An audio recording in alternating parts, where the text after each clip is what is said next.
Welcome to the Westport Library. Today's program will begin momentarily. Supported by Verso Studios, created locally and shared with the world.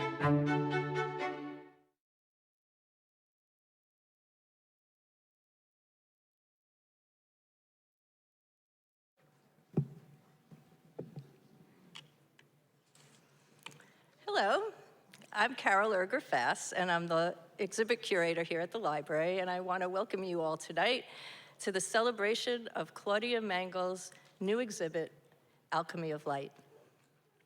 We're thrilled to be able to share this entirely new body of work that Claudia created for this exhibit, and if I'm not mistaken, we have the honor of hosting Claudia's first one-woman show in Westport.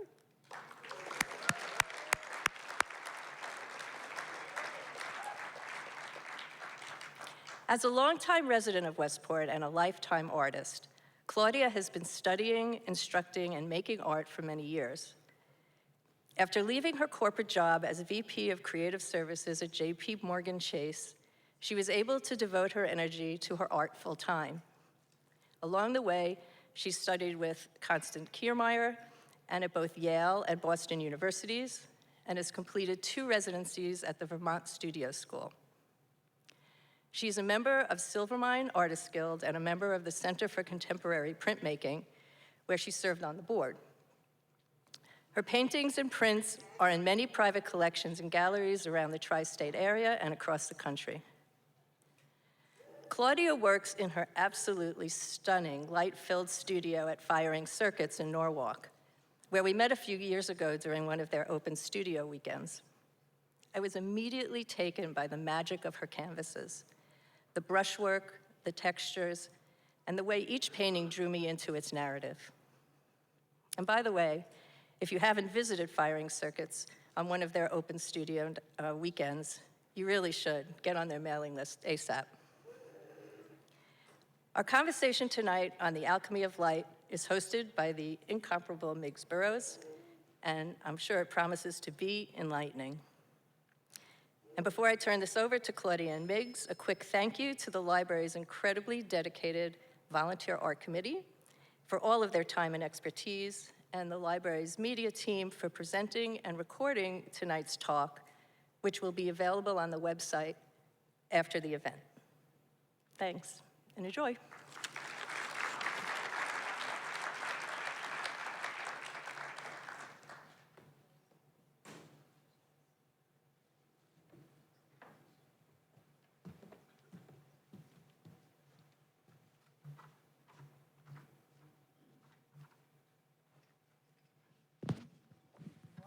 Hello, I think this is... This is overwhelming.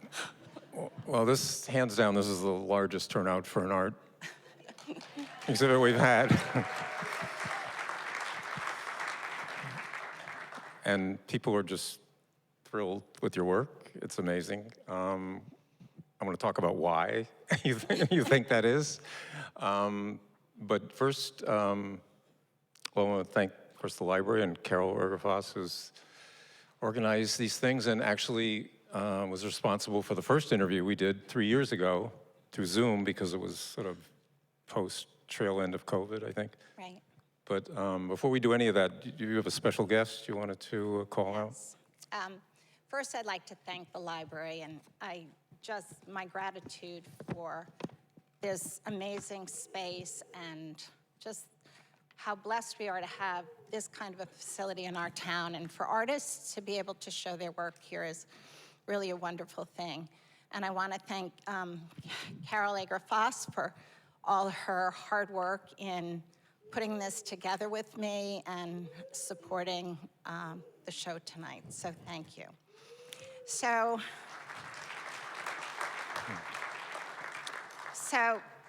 before I get started with conversation with Miggs about the work, I want to honor somebody who's here tonight, who is my 9th grade teacher, Eileen Walk. Can you stand up, Eileen?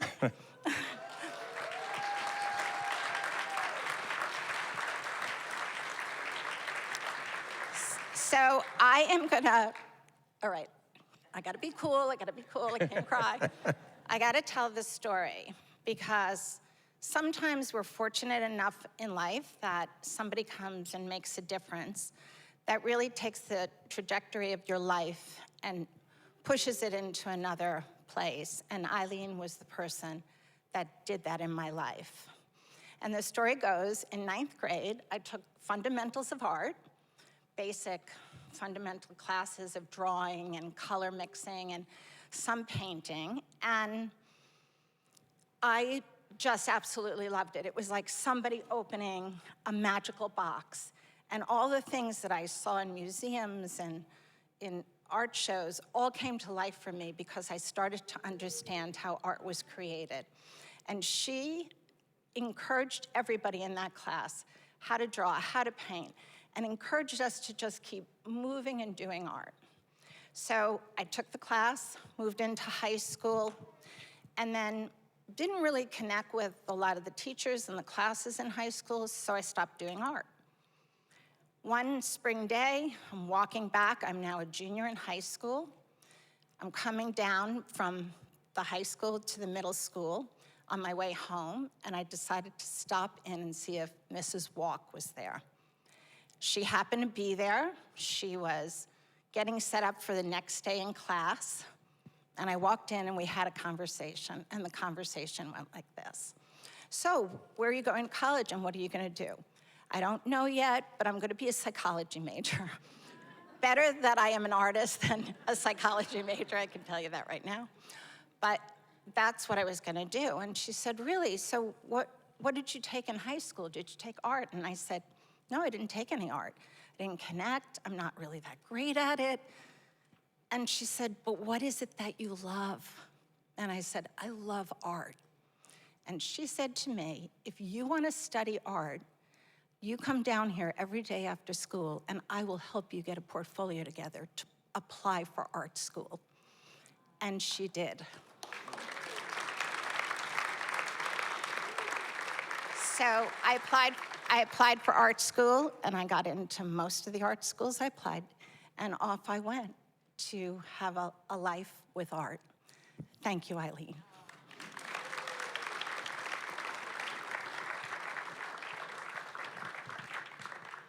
Yeah, that says a lot about how artists become what they are. You need that, somebody to believe in you. And I'm just curious, since, again, we had a Zoom interview 3 years ago and it was kind of tail end of COVID, how has your work changed? How did COVID affect your work? Did it affect your work? And, what was the journey from then to now? Yeah, I think that for a lot of artists going through a time of not really being at the studio together, not really experiencing the camaraderie of sharing with other artists, we all kind of worked in our homes in isolation. But I set up a studio then in my garage and actually quite liked it and started to be able to just pop down whenever I wanted to. So the work was starting to become a little bit more spontaneous. And I think it was a period of time that I was doing these large gestural paintings. So the garage could accommodate it, and I was able to, just focus in a little bit more with the work I had started prior to COVID. So as a sort of a leap, at the time, as I remember, you were looking out your window, and there was a garden, a beautiful garden at your neighbor's that really inspired you. And then the house was sold, and it was all destroyed. It was just like dirt and rubbish and stuff. And you painted that too. But the point is, or what I'm interested in is, the comment, and I've been here a few days, and just strolling around to look at your art alone. And people would come in, and the universal reaction was, it's so joyous, So was there a turning point? I mean, when did you decide to be joyous? I guess is the... My whole life. Okay. Well, this work is joyous. Yeah. And this work has been important to me because I think we've been going through some times of darkness. And when I started out doing the series for the show, I wanted it to be about joy and about lightness and beauty. And beauty isn't something that artists necessarily always talk about. I don't know why it gets a bad rap, but it gets a bad rap sometimes. But I care about beauty, and I care about things that spark joy. And I think that the work, I had an intentional point of view of doing that with all these paintings. And I was very specific in the 10 paintings that they would start and then they would all relate to each other on the journey. So they're all a little bit different, but they all have a commonality that pulls them together in a unified way, I think. Now, is this one in the show? We have like 30 pictures to go through if we want to. We can skim through some of them, but is this in the show? Or yes. Is this, yeah. So this is called Broken Open, and this might have been about the 4th piece that I did. This is one of the softer color palettes that's maybe among the family of 10. And in this show, Alchemy of Light, alchemy is about a transformation that happens. And in my artist statement, you can see that it can be about transforming something from, in the ancient days, metal into gold. But the way I feel about it in the paintings is that it's really a transformation of something you see, you experience, and it becomes something more when it goes onto the canvas.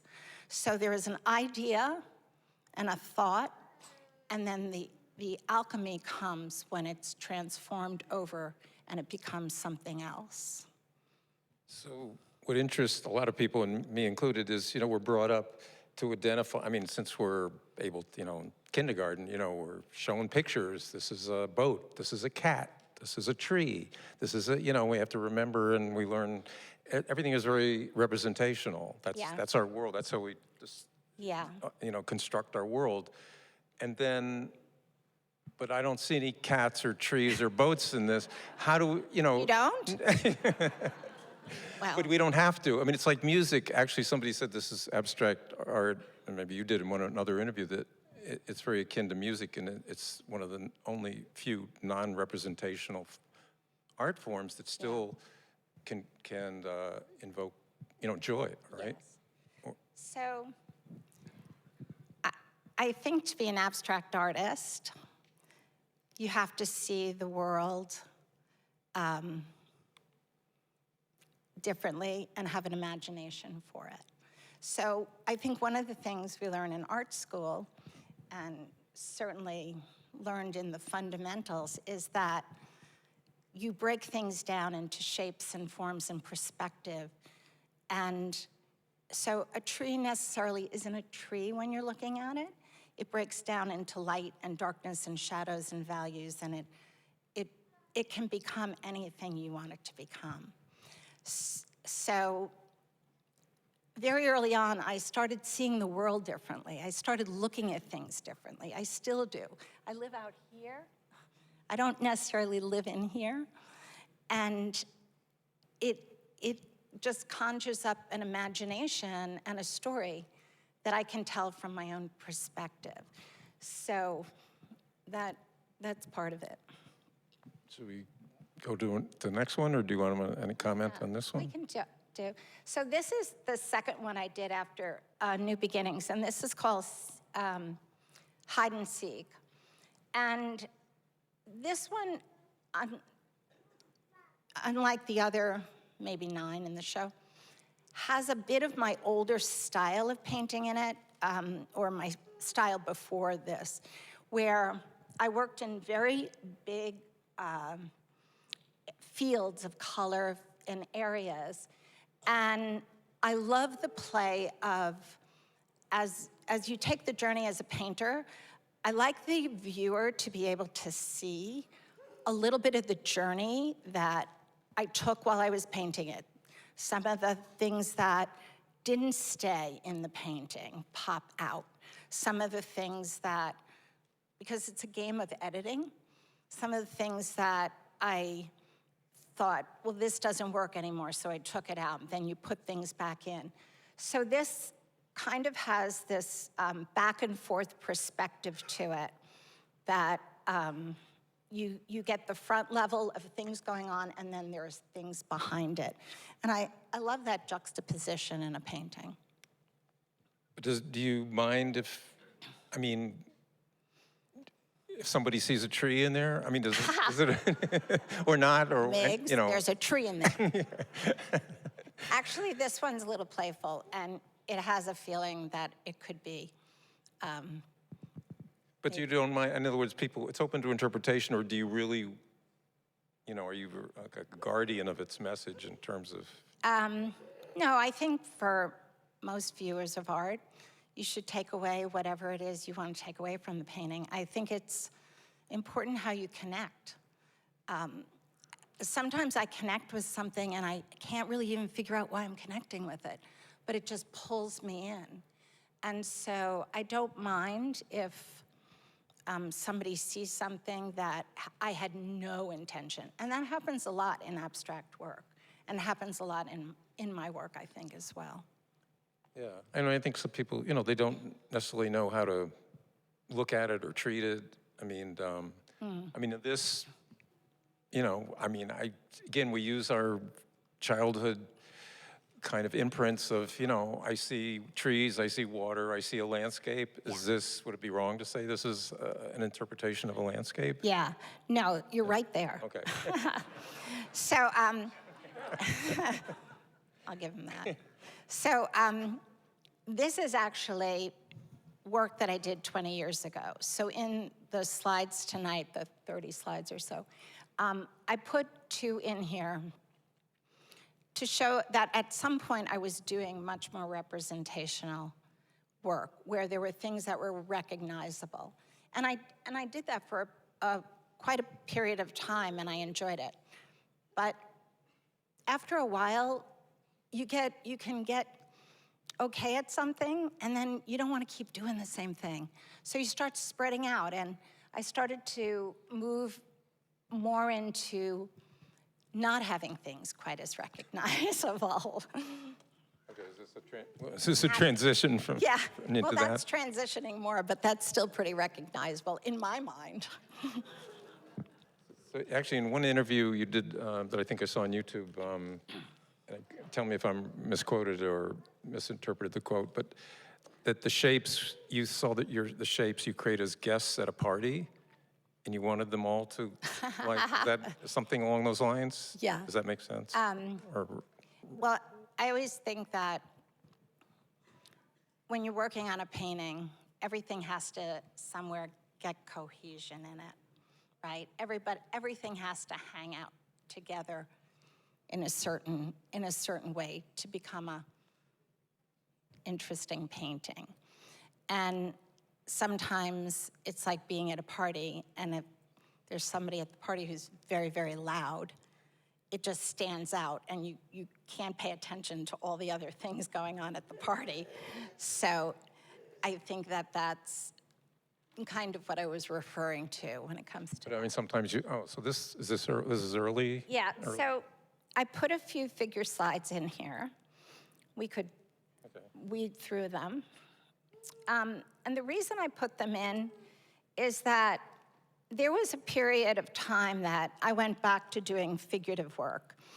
And I went back for a lot of reasons. I think fundamentally to go back to drawing the figure, and you can sharpen your skills with drawing and rendering and perspective and development of seeing things.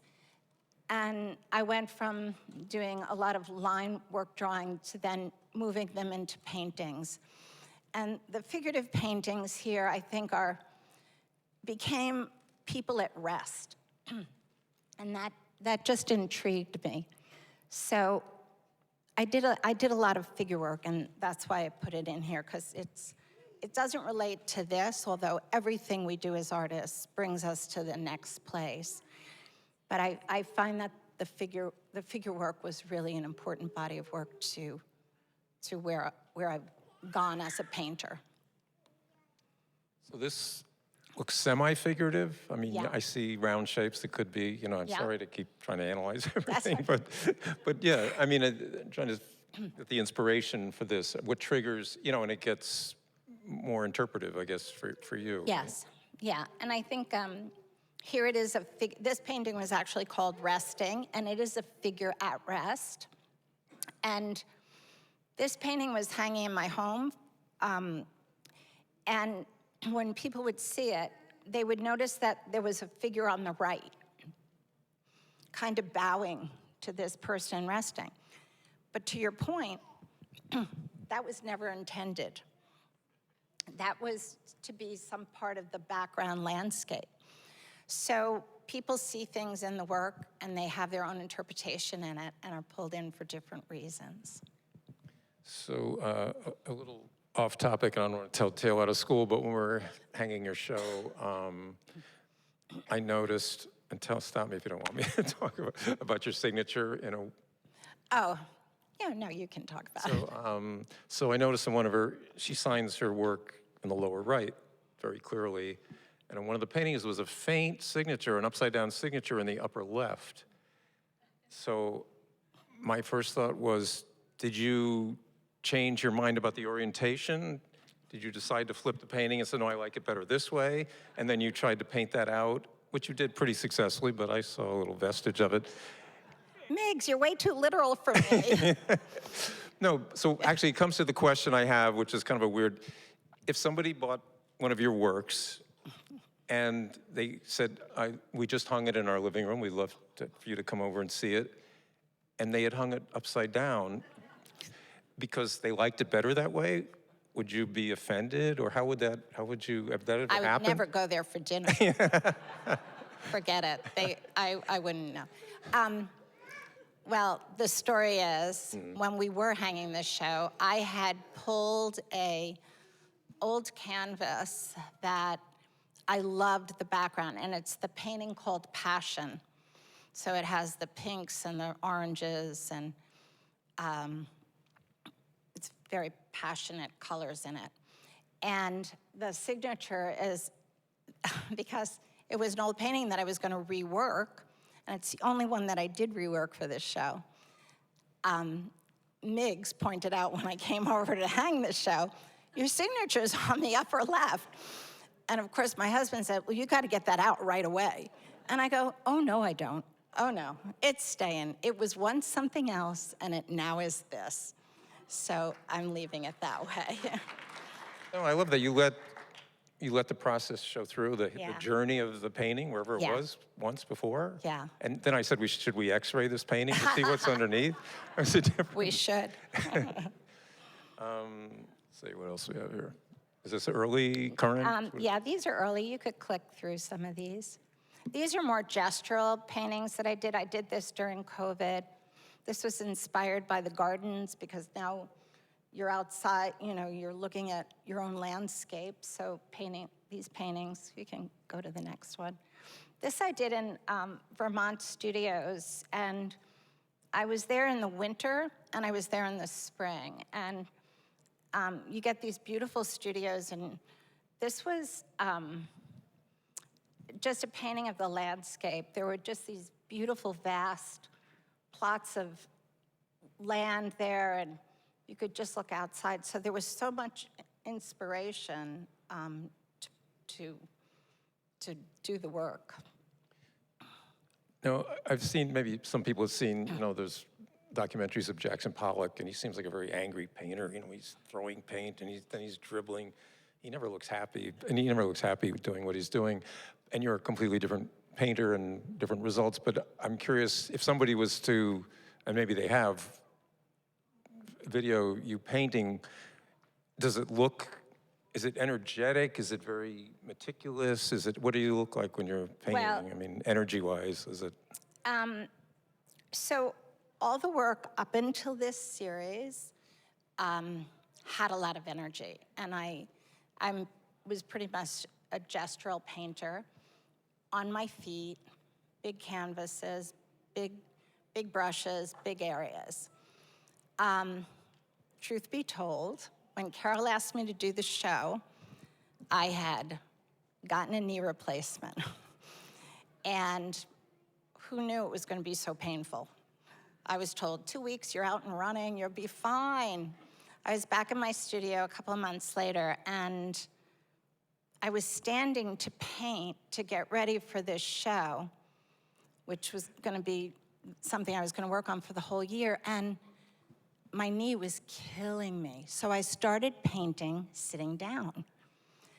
And when I started painting sitting down, I had this up close and personal relationship, not only with the canvas, but what I was going to do with the subject matter of the canvas. And I started to absolutely take this intimate journey of these shapes and forms that I had been seeing in nature, observing in nature, that all came together.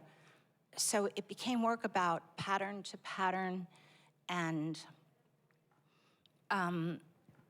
just really condensing everything to tell a more intimate story. And so the fact that I had to sit just slowed me down and brought the work to a whole other level, and or a whole other journey. And I have to tell you, I've loved it, because everything counts. Like, there isn't a thing in these paintings that didn't count for me. And the slowing down really gave me the ability to focus in on what matters. And I think it was time for me to be doing that again. So that's what happened in this series. But it's still a very, I know some people, not with every artist, but how physical it is, right, to paint? I mean, Oh, a yeah. physical, an exercise, a physical, Yeah, application. yeah. Are you exhausted after I mean, how much, can you work all day, or do you, every 2 hours, you faint? Get the vapors and faint? I mean, what do you? It is a physical workout, and I think that I'm admirable of people who are artists their whole life and are still creating, making work, doing work, because it's essential for who we are and what we do. So I think we all think about the physicality of it, but that would never stop, I don't think, any artists to not create work. But there's that, people talk about being in the zone, where you work and you think you just look at your watch and you've been working for 8 hours and you thought it was an hour. Does that happen? Sometimes, but I don't know. You know, I think if you get in a zone, you're lucky. I think a lot of times it's really just showing up for the work, making the work happen, connecting with the work, editing in it, and really taking a journey that brings you to a place where you feel there's something that you're saying that comes out onto the canvas, and you feel committed to it. So here, this is gray tones, black and white. Yeah. Again, where does it fit in the journey? Earlier work. Here, there's a lot of line. Line's been very important to me. And again, the push and pull of the forward movement and the background motion gives this painting a lot of energy. And the energy doesn't just come because you go, well, I'm going to do a painting about energy. It has to, there's so much that has to come together to really take you through this. And also, when you eliminate color, you're in a whole other transition of painting, because you don't have that as an additional tool. So compositionally and image-wise, it's being in a monochromatic kind of thing, void of color, is a powerful thing. Well, speaking of that, because so totally coincidentally, a few days ago, somebody sent me an article, an online thing about Kandinsky, who was credited with arguably the first abstract, in 1911, one of the first abstract artists of the 20th century. And he had synesthesia, which is where you hear colors and you see music. I mean, it's a condition where people, I mean, it's a real rare kind of medical condition, or, you know, cerebral condition, whatever, Yeah. where he would, and they explain some of the things like, you know, yellow to him was, he could hear a trombone, and blue might be an oboe. So if he's looking at a painting like yours, he might hear a symphony of some sort in his own head, but when he's painting and he wants that accent, and he goes, I think I need a flute here, and then whatever color, purple, you know. But does music play a part, even just listening while do you listen to music while you work, or do you have any kind of musical connection with your work? I think music influences pretty much everything. It's, and I'm pretty particular about what I listen to when I'm painting. I don't necessarily always have music on, but for the most part I do. And depending on if I need to hear something that has a lot of energy to it, to go through something in an energetic, section that I need to have a little bit more vibrancy, I'm conscious of what I play when I'm working. But I think for a lot of artists, music is a pretty powerful thing that happens in the studio practice. Yeah, for the most part, most artists do say that. A few rare say I can't have any noise or music, and I have to be isolated. Oh yeah, no. Oh, and that was the other thing I think I asked you in the interview, but you remind me, are you a very private painter? Do you mind if somebody, family member, a friend comes over and walks in while you're painting, or do you have to like drop everything? Like, I'm not painting in front of anybody. I mean, is it a solitary? No, I think we're pretty open in our studio practices. I mean, we all respect each other's space. But I will say, in this show, Alchemy of Light, there was really only a handful of people who saw the work. Because for me, this show is important to me for a lot of reasons. First of all, I'm a little bit older, and it was my first one-woman show in Westport, so that was really important to me. And I wasn't taking any classes with really established, good professors. I was not in a crit group, so I didn't have the influence of people talking to me about my work. And I feel that this work is very authentic to me, because I had the input from just a handful of people that I wanted to talk to about the work or wanted to see the work, but I kept it pretty quiet and closed up because I wanted to just keep taking the journey alone with the paintings. And I have to say, I don't think I've done that maybe since really art school, when you worked pretty much in isolation and did that. But in my past series, I think I had a lot of influence from professors and crit groups and people I respected, and I think it's wonderful. I mean, I think everybody should, whether you're an established artist or not, take from people, because you learn so much from teachers. But at a certain point, you have to take your own journey. You have to be able to seek out how you want to paint, what you want to paint about, what you want to say. It's so important. It's not, I always say when I teach, it's not about pushing paint around. Anybody can push paint around, but you've got to really think about what it is I want to say as an artist, and then figure out the journey to get there and how you'd come about getting there. Well, you sort of answered my next question. Maybe if you want to add to it. I was going to say, pretend this is a class you're about to teach. There's a brand new artist, day one, first class, and they all want to be abstract artists, and you could only impart one thing to them, and which you just sort of did, but is there anything you want to add to it?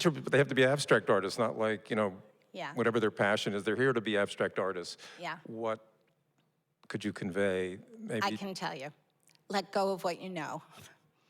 Because what you know and how you see things of what you know, because what you see in your mind and in your brain, in order to put your own voice into it, you have to let go of things you know. You have to see things differently. And you have to experiment with that.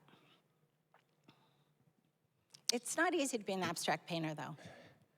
I want to say that. I thought it would be, but it's not. Because it's very, I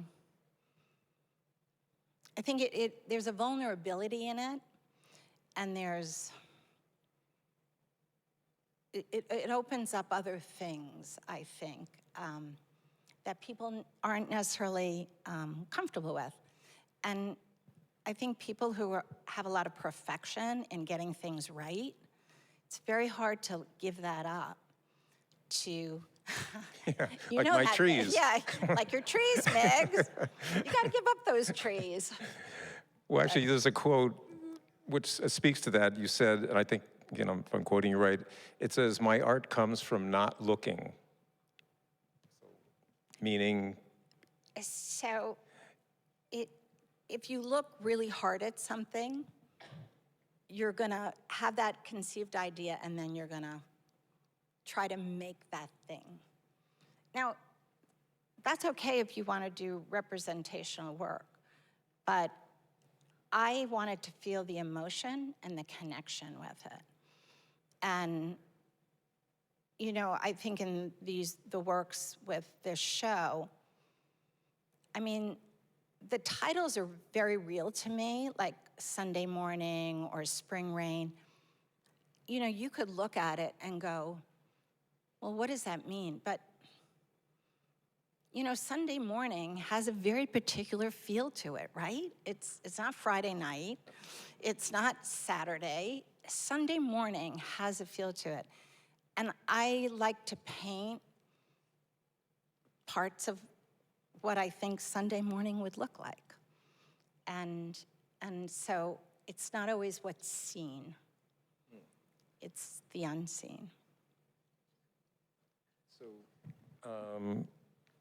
let's go back to this one because it's a little, I don't know. It's more serene maybe than some of the others, but where does this fit in? So these are some earlier works, and again, you can see how they're different from the work that I'm doing now, in that they're bigger, broader areas, a lot more line and drawing and gestural work that has a flowy, freer form to it, where the other work in this show has more consolidated, compartmentalized structure to it.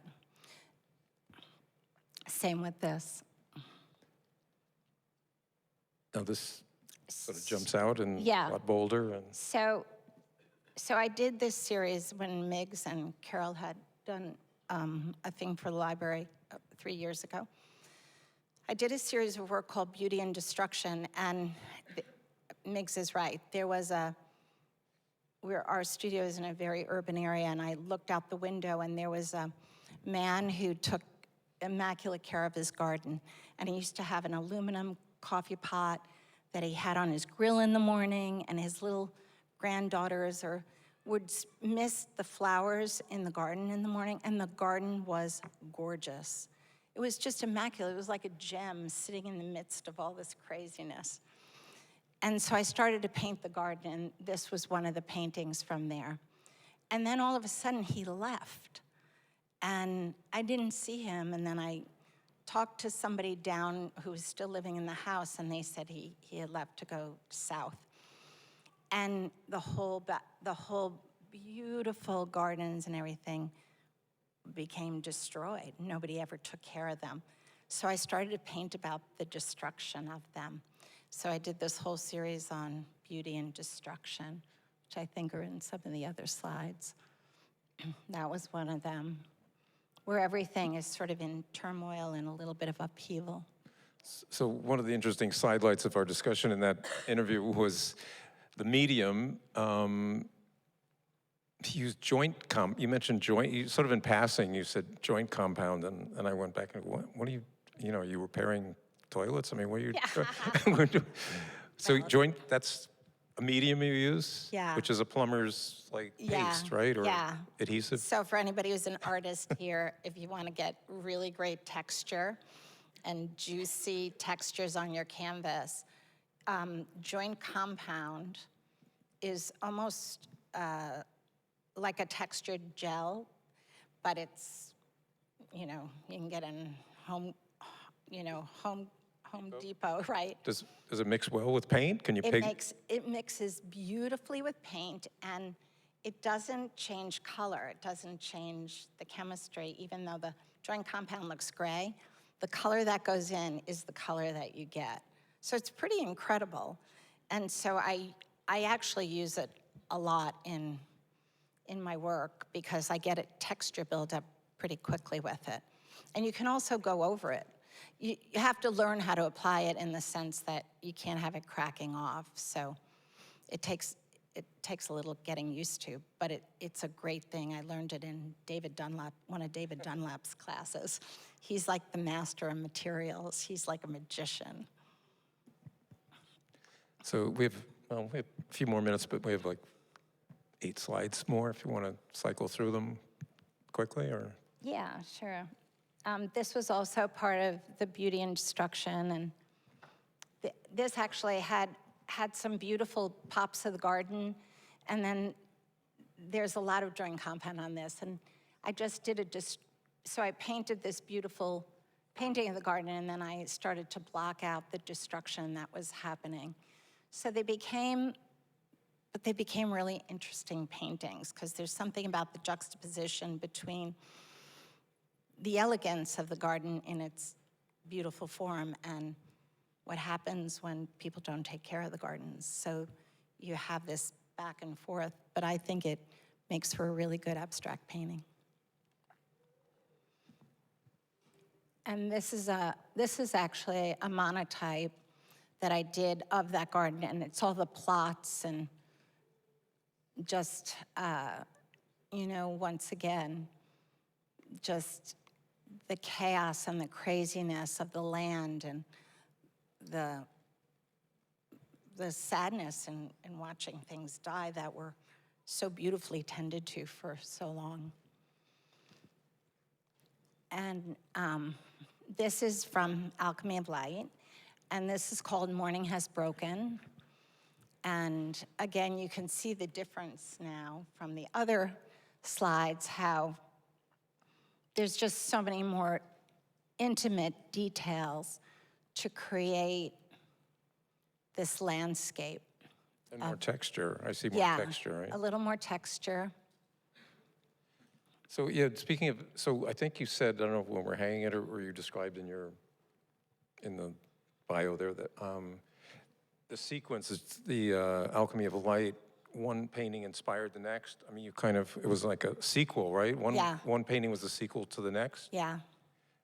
Yeah. And so when you finished one painting, how did you approach the next one? Was you're gonna do this one but different, or redo it in your head? And what was your thinking? Over the year of doing the work, I would take a lot of walks, and I would just be in nature a lot, in the natural world, and I would just start to break down the shapes and the forms and just like when you really walk in nature and you're really quiet and you really pay attention to it, it is the most complex, intriguing, mind-blowing thing that's going on in front of you.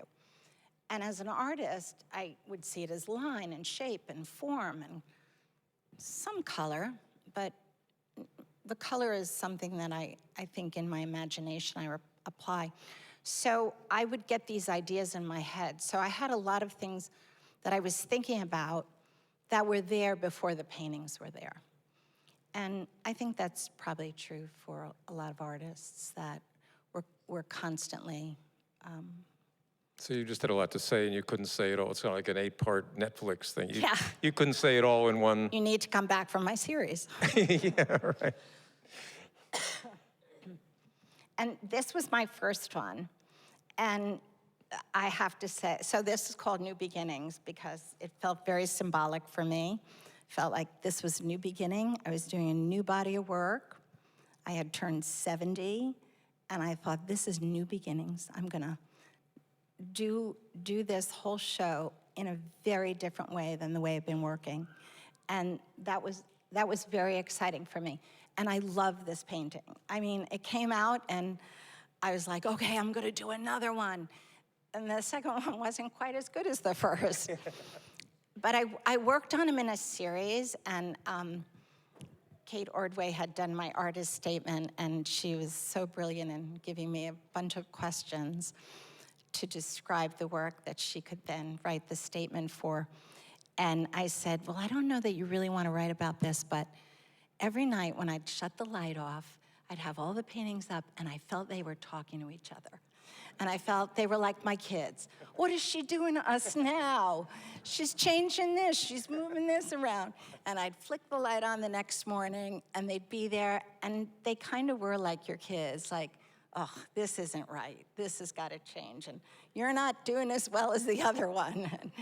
And so they really became very, very personal and very fun. Like I had so much fun doing it. Yeah, and like voices in your head. I've heard authors describe, they create a character and they say the character starts doing things that on their own, in a way, Yeah. and they're just channeling it. It sounds like your paintings become these characters that just take on a life, right? Yeah, I think that's true. I mean, we, as artists, you have it inside you, right? Any kind of art, music, literature. And it's just a matter of getting it out and having your voice in it. Okay, I think we have to leave. We'll click through some slides while we're doing it, but questions for Claudia. And please, because this is being recorded and the only way you'll be heard or seen, or the audience that looks at this later can be, that you can be heard or seen, is to go up to that microphone in front of the screen there. And so please go up and ask Claudia if you have any questions. Be kind. They must have somebody, but, and we'll wait for somebody to get up the courage to go there and we'll look at another slide or two. Let's see, how many do we have left here? Just a few. All right, nobody has any questions. Maybe, did I ask them all? I couldn't have asked them all, I don't know. Oh, no. Is somebody on their way? Somebody's on their way. This is trouble. Looks familiar, okay. I think she needs a question at least. Claudia, I want to take you back to your figure studies. And I noticed the few we flipped through, none of them are faces. There's no faces. I can't draw faces. No. Actually, because the study of the figure, the face feels like really the least important thing to me. It's more the gestural quality of the movement and the emotion. And I had a professor who said there are two ways to do the figure. You look at it, you feel it, and you draw it. Or you do an 8-hour study of it. So school, I did the 8-hour studies, but there was no time for 8-hour studies. So my figure studies, I feel, are pretty emotional, and I think they've been a passionate part of being able to, just like a writer or a music, to get something out, to say something. And I did a lot of couples. And when my husband passed away, I did a lot of figure work. I did a series called Slipping Away. And that was really healing for me. So I think we use our art in different ways. We're blessed to be able to do that. But yeah, I don't usually do the faces very well, though.